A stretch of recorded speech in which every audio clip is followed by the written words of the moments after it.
안녕하세요. 법학박사 법무사 전문의원 김철중입니다. 오늘은 소장, 준비서면, 답변서 이런 거에 대해서 안내 드리도록 하겠습니다. 어, 우리가 이제 뭐 예를 들어서 돈 받을 것이 있다 이렇게 했는데 집행 권한이 있어야지 강제 집행을 하는데, 이러한 집행 권한을 얻기 위해서는 소송을 해야 되잖아요. 그럼 대여금 소송을 해요. 자, 그 소송에는 크게 뭐 이행소송, 형성소송, 확인소송 여러 가지가 있는데 각 소송이 수백 가지가 넘어요. 내가 뭐 소송의 명칭은 100% 정확하게 해야 되냐 하면 좋은데, 그렇게 하지 않더라도 그 나중에 소명식을 바꿀 수도 있고 작전해 가지고 약간 다르게 진행할 수도 있어요. 내가 진짜 원하는 목표를 달성하기 위해서. 그래서 그 만약에 민법 750조 불법행위 손해배상 청구다 그러면 750조 하면 고의과실로 이제 손해가 발생하고 인과관계가 있고 이런 거 입증해야 되는데, 우리가 이제 민사소송에는 이런 대원칙이 있어요. 그 입증이 있는 곳이 패소한다는 격언이 있는데, 입증 책임을 있는데 입증을 못하면 안 되는 거예요. 그래서 이게 만약에 민사 같은 경우 3천만 원 이하는 소액이고 그 넘는 거는 이제 단독과 이렇게 합의부 쭉쭉 올라가는데, 이것이 이제 그 물론 입증이 없어도 뭐 여러 가지 다른 방법이 있기는 있는데 인터넷상에서는 다 얘기하기는 어렵고, 예를 만약에 들어서 내가 만약 돈 빌려주는데 증거가 없어요.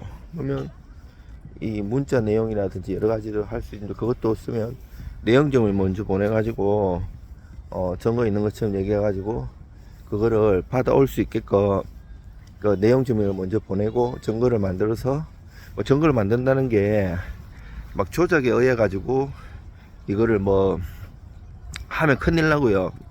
증거 위조, 변조 이런 거면 형사 책임을 지고요. 그런 걸 하지 않고 정당하게 내용증명해서 법적으로 안 하면 민사 형사 제기한다고 이렇게 하면서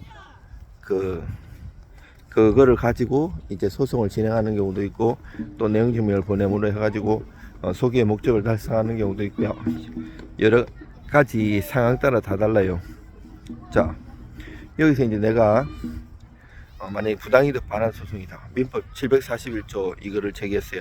부당이득 관련해하고 자립청해야 돼요. 그러면 상대방이 딱 받으면 답변서를 내게 돼 있는데, 답변서 안 내면 이제 무변로 원고 성소 판결을 때릴 수도 있어요. 그리고 뭐 작전상으로 일부러 늦게 그 판결 선고하는, 무변론 선고할 때까지 기다렸다가 답변서 내는 경우도 있어요. 답변서 내면 이제 변론이 진행되거든요. 그래가지고 이게 만약에 그러면 상대방은 답변을 내는데 이 부당이득을 깨주는 거예요. 만약에 불법행위 손해배상이면 그 손해나 고의가시를 깨주는 거고요. 다 형사 같은 경우에는 증거 또 탄핵을 해주고, 민사 같은 게 다 뭐 가사고 뭐고 다 이게 가만히 있으면 안 되기 때문에 다 그 내고 협상을 시도하건 소정을 시도하건 여러 가지 방법이 있거든요. 만약에 3천만 원 이하 같은 경우에는 판사님이 이래 보시고 이행 공고도 내요. 그러면 2주 내에 이해 안 하면 도달하고 그 다음 날부터 계산해 갖고 초일 불산입이거든요. 그 2주 내에 이해 안 하면 그 확정돼요. 그러면 진짜 어떤 분들은 그 가족이 받아가지고 가족이 뭔지도 모르고 뜯어보지 않고 가만히 냅두면 확정되는 거 소용없어요. 그러면 나중에 이제 강제집행 들어오면 청구이소나 강제집행 정지 신청한 다음에 청구이소 뭐 공탁금도 걸고 이렇게 쌓아야 되기 때문에 돈도 많이 들고 더 복잡해요. 그래서 이해할 거는 이해하고 일단 하고 봐야 돼요. 다 진짜 명확한 것도 다 이해해요, 보통 보면. 그리고 이제 그 금액에 상관없이 지급명령이라는 게 있는데, 이거는 인지가 좀 더 싸요, 소송보다. 근데 이것도 2주 내에 이해하면 다시 본안 소송으로 진행이 돼요. 그 어떤 거 이제 소장 받아보면 지급명령 신청 폼인데 소송으로 된 거 있어요. 그거는 뭔가 하면 그 인지나 이런 거 여러 가지 아끼려고 채권자가 지급명령 신청했는데 그 상대방 주소가 제대로 안 적혀 있거나 그 초본 떼갖고 보정을 해도 상대방이 그 정확하게 그 주소지 안 살고 이러면 도달 안 하면 그 소재기 신청해야 돼요. 소재기 신청해갖고 송달료 인지를 좀 더 내야 돼요. 그래가지고 그 진행돼갖고 소송으로 되는 경우도 있고요. 이제 지지막 각각이 엄청 많아요. 뭐 상황은 그때 우리가 전문가가 있는 거는 적재적소에 경험을 많이 해보면 이게 결이 다 달라요. 공격하는 것도 그렇고 방어하는 포인트도 다 달라요. 증거 같은 것도 억울하다고 막 저 소송 대기하면 막 죽을 것 같죠. 막 심리가 있기 때문에 그 왜 정치인들도 자기가 변호사 자격증이 있어도 변호인들 꾸리는 것처럼 법무사든 변호사든 법을 관련된 사람이 그거를 객관적으로 제3자가 봐야 돼요. 본인이 쓰면 잘 쓰는 것 같아도 불리한 내용을 쓰는 거 자기 몰라요. 그게 자인이라고 하는데 상대방이 그 원용해버리면 쓴 거 그럼 재판에 쳐요. 전것이 그걸 인용되거든요.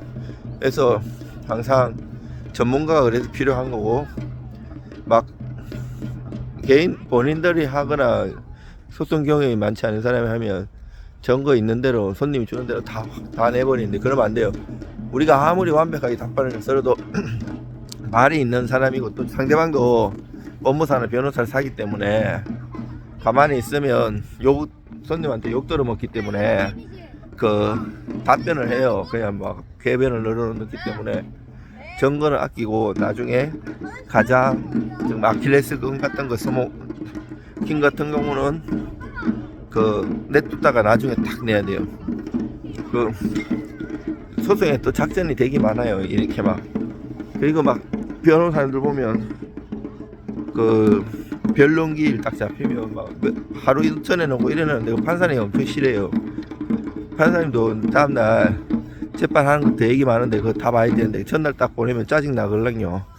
그러면 안 돼요. 넉넉히 일주일 전에는 보내줘야지 서로 공방하고 계속 재판이 막 연기가 안 돼요. 그래 그 하루 전날 보내면 상대방은 또 그거 답변해야 하기 때문에 또 변론기일이 연기되고 걔 고생만 해요. 소송 지연한다고 생각하걸랑요. 그래가지고 이제 답변하고 그 다음부터는 이제 준비 서면이 들어가요. 준비 서면도 뭐 소장이나 답변해가지고 그냥 말대꾸 하는 식으로 쓰면 안 되고 내가 만약에 공격하는 포인트에서 수장을 냈으면 상대방이 답변 냈잖아요. 조목조목 반박하면서 그 사실 반박, 법리 반박하면서 점점 거물을 넓게 치놓은 거를 이제 그 조금씩 좁히면서 들어가야 되는 거예요. 좁히면서 들어가가지고 심장을 푹 찔러야지. 그냥 다리 같은데 아무리 찔러도 죽지는 않아요. 그러면 안 되고 정말 요 사안을 정말 다 깨고 있어야 돼요. 저 같은 경우는 아무리 많은 서류를 줘도 금방 파악하는 능력이 있고 책 쓰고 논문 쓰는 걸 되게 좋아해요. 그리고 법학 박사 학위도 있고 공부를 계속하고 모대학에서는 겸임 교수도 하면서 애들도 가르치고 있고요. 그리고 저 같은 경우는 술 담배도 안 해요. 뭐 계속 연구만 하는데 맨날 그 맡겼더니 법무사 변호사가 맨날 술만 먹고 다니고 이러면 안 되걸랑요. 그거를 계속 한두 번 보면 안 되고 계속 거의 안체화가 되듯이 어떤 변호인들은 그 재판정에서 막 뒤적뒤적이고 막 사건도 제대로 파악 못하고 우라통이 터진다고 손님들이 막 그렇게 하시는 분들도 있어요. 그 제대로 이 사건을 계속 보면서 거의 완전 달통이 돼야 돼요.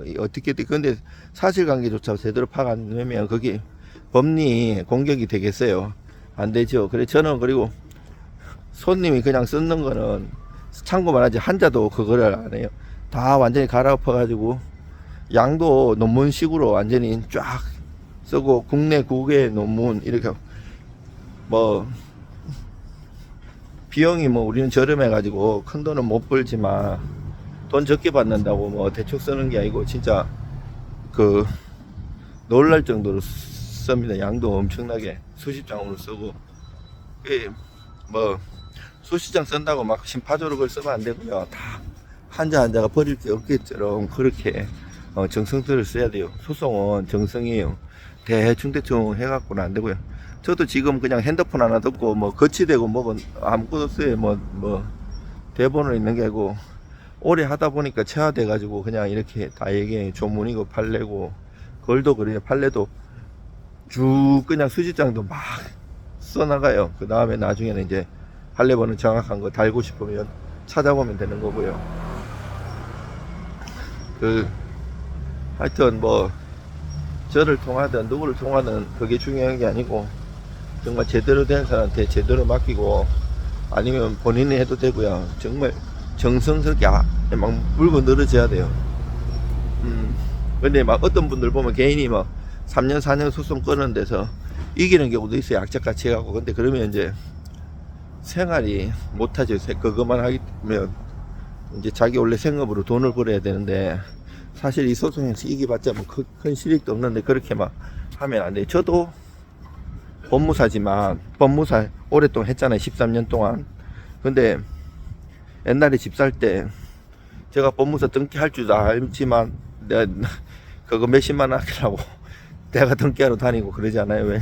나는 내가 나를 필요로 하는 손님이 더 큰 일을 해야 되는데 그 등기한다고 돌아다니고 막 등기소하고 서류 작성하고 이러면 안 되기 때문에 그 자기가 하는 일이 있어요. 손님들도 마찬가지. 자기가 다 하는 일이 있잖아요. 그걸로 돈 벌어야지. 그 소송 비용 몇십만 원 그거 아끼려고 그 몇 년 동안 하는 거는 아니라고 봐요. 더 효율적으로 살아야 되거든요. 하여튼 경기도 지금 요즘 많이 안 좋고 우리나라가 사계절이 있는 나라인데 이제는 이계절이잖아요. 거의 덥다가 갑자기 확 추워져요. 점점 어느 사람들 살기 어려운 세상이 되고 이러는데 여러분들 힘내시고 용기 잃지 마시고 악착같이 아둥바둥 살아남아야 돼요. 여러분들 힘내시고요. 어려운 일 있으면 연락 주시면 도와드리겠습니다. 이상 서초동 법학박사 법무사 전문의원 김철중입니다.